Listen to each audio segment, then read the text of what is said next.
Third video of the day, let's do it. I really hope you're not sick of me by now. I will say that Simon Miller will be back next week for Raw ups and downs, but for now, I have the finger of power. He has lent it to me, it's right here, and I'm gonna give the good bits an up and the bad bits a down for last night's AEW Rampage.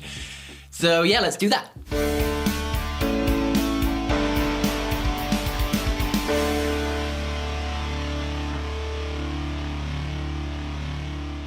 I also have the clicker of power to save me time in the edit, and we kick things off with Jon Moxley versus Daddy Magic. Gotta say first up, I love 2.0. The work they've done since they moved to AEW has been absolutely fantastic. From being a highlight of NXT in a dark era of NXT, to then being fired, and then to being a key players for a really long time now on AEW, constantly on TV, constantly in good segments, good storylines.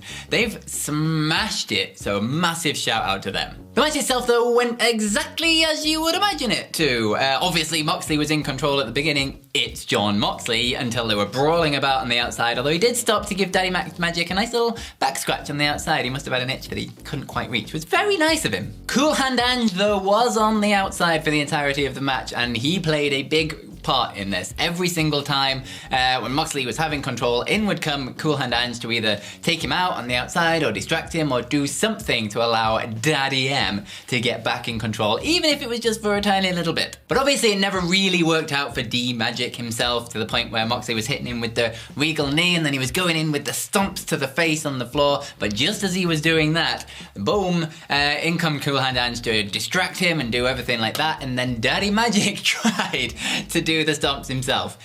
These did not look good, and it did not go well for Daddy Magic either, because Jon Moxley countered it, he got him in the rear naked choke, and he tapped him out 1, 2, 3. Obviously, Jon Moxley wins. Of course he was going to, like I said.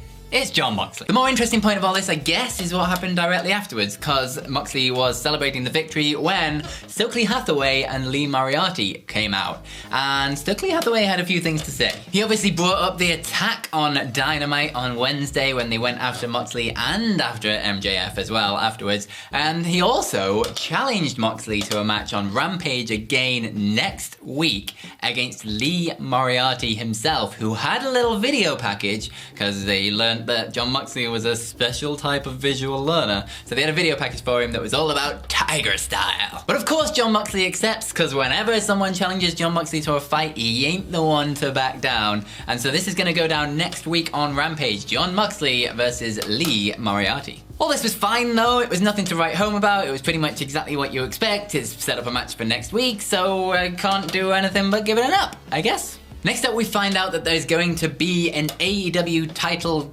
eliminator tournament to crown the #1 contender for the AEW World Championship. So the tournament has been sort of announced. 2 people have been announced in it anyway.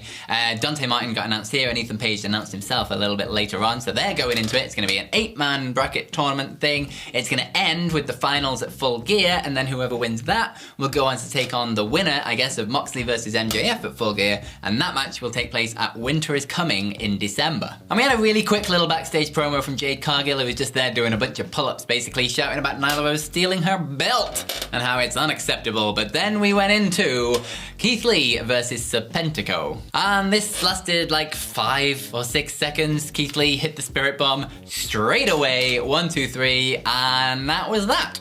End of story. Or was it? Because out came Tony Schiavone, and he was beginning to interview Keith Lee about the upcoming Acclaimed match, but before Keith Lee could say anything, out come a very angry Acclaimed. Now, they don't even have a rap or anything this week because they are too angry about what's happened, because Daddy Ass has gone missing, and by God, they want to get to the bottom of it and find out what is going on. They call out Swerve thinking he's done something, but Tony Schiavone says that Swerve Strickland isn't there tonight, and he also says that Daddy Ass himself has had a family emergency, to which the Acclaimed get very touchy because they're like, we're his family, there's no emergency, what's going on? When we cut to Swerve on the big screen. And he's talking about how he's not only a great wrestler, but he's a great director too, apparently. And his favourite genre is horror, and he has a new movie for us all, and it's called Daddy Scissorhands. Now Swerve's got the whole setup that's kinda like a horror movie, and it's got that one light that's dangling down and he keeps shining it in Billy Gunn's face. And basically he really does not want Daddy Ass at ringside for the Acclaimed versus Swerve in Our Glory. And he is gonna make sure that he is not going to be ringside. And the way he's gonna do this is he takes a monkey wrench and he takes it to Mr. Ass's hands that are like tied behind his back, and he uses it on what we can only assume is his scissoring fingers. And Mr. Ass will go scissoring no more. Obviously Billy Gunn screams because this is gonna be really goddamn painful, and then Swerve Strickland kind of ends it saying like spooky season is here, and then Keith Lee just looks really shocked in the ring, and the Acclaimed run backstage. I don't know where they think they're gonna find these people. And this was all really strange. I mean, I'm okay with it in that it's something a little bit different, I guess. Is it just a Halloween thing? Is Daddy Ass now never literally ever gonna be able to scissor anymore because both of his fingers have been broken? I don't know. But yeah, I guess it's good. It's the biggest change in the whole Keith Lee's a face and Swerve Strickland's a heel dynamic that we've had so far, so I'll give it an up, I think. Let me know what you think of this down in the comments, because this is an interesting one. And then after this, we get Tay Melo versus Madison Rayne. Obviously, Sammy Guevara is at ringside for this as well. And it starts off with a wrestling back and forth action until Tay Conti gets really annoyed that Madison Rayne keeps out wrestling her and just smacks her across the side of the face. There's a few good bits in this, and there's like a bit where Tay Melo gets Madison Rayne up to the top rope, and then she does this like backbreaker thing onto the turnbuckles that just looks incredibly vicious. And I will say as well, Tay Melo gets a lot of character work into this when she's getting her heat.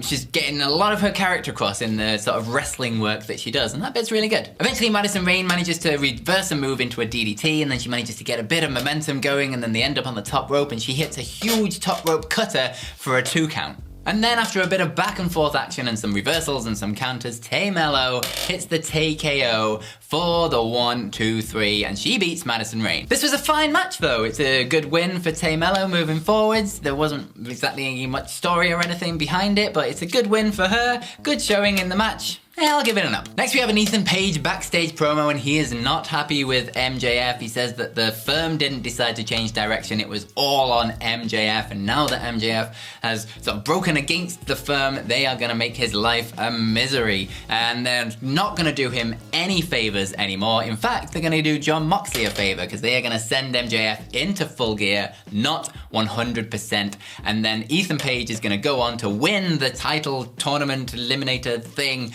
to then go on to that show at Winter is Coming, that's what it's called, to face Jon Moxley and do what MJF won't be able to do at Full Gear and beat Jon Moxley and become the AEW World Champion. And then looks like we've had enough ups and downs. It's time for your main event. And it is Wardlow versus Matt Taven, and the Kingdom are obviously at ringside, and this is a much better showing from Matt Taven than I ever thought they would go for with this. He manages to get a lot of early offense against Wardlow, but then he gets a little bit cocky and goes for the poses to the crowd when Wardlow pops up behind him, and then as soon as he turns around, he gets a massive headbutt right in the face. Wardlow then just starts chucking Matt Taven about the place, goes to the outside, and they brawl around for a bit when Mike Canales kind of pushes Wardlow to distract him a bit. Doesn't really do anything, he just kind of stumbles forward and then turns around, and he's squaring up to Mike Canales when Maria Canales dives in front of them to make sure he couldn't like get to him, but he causes just enough distraction for Matt Taven to hit a huge dive off the top rope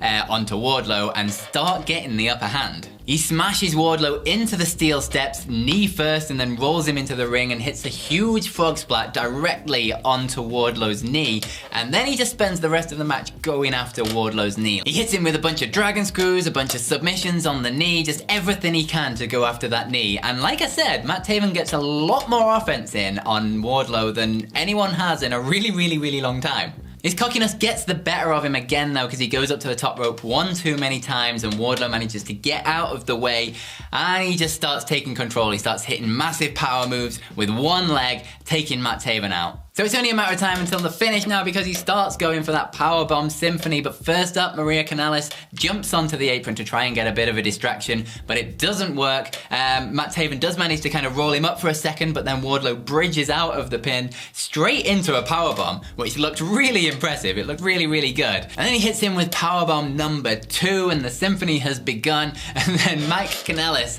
decides to try and get involved. He gets in the apron, he acts like he's gonna go in, and then he sees Wardlow's face and he's like, nah, I'm okay, mate, I'll just go over here. And so Wardlow carries on the symphony of destruction. He hits him with 4 power bombs in the end, and then gets the foot on him and pins him for the 1, 2, 3. Wardlow, still your TNT champion. Then we get a bit of a schmoz at the end because Mike Bennett runs in and starts to attack Wardlow, goes straight after the knee with a chop block and starts beating him down, when who else but Samoa Joe comes out to save him. He obviously clears house, getting rid of all of the kingdom, and they think you're about to stand tall, but it's not over yet. Because out comes Powerhouse Hobbs, and as he's making his entrance down to the ring with the music and everything, Wardlow and Samoa Joe are looking the other way, and then from behind, the Embassy come in and start destroying everybody. Brian Cage, it's the Gates of Agony, and then it's Powerhouse Hobbs. They all hit their big power moves to finish it, and then at the end, Powerhouse Hobbs is stood there with the TNT title stood high, and Brian Cage holds up the Ring of Honor TV title. And that is the close to AEW Rampage. Now, the match itself, I actually kind of liked it. I thought it was a really, really great showing from Matt Taven. Like I said, it was the most amount of offense anyone's got in on Wardlow in quite some time, so I will give that an up. And as for the ending, it's intriguing, it's something a bit new, like it's a bit of direction for Powerhouse Hobbs, which he's kind of lacked for a couple of weeks anyway since the Ricky Starks things ended. I'm fully on board with Powerhouse Hobbs versus Wardlow, although I do think it might be a little bit early to pull the trigger on that because I don't think Powerhouse Hobbs can lose, and also I think Wardlow needs that title as well and needs something to be done unless they're going to transition him into a more of a tag team with the Samoa Joe thing. But I like this, I like that there's a direction going forwards. Rampage felt like it's lost a lot of momentum, let's face it, from where it started.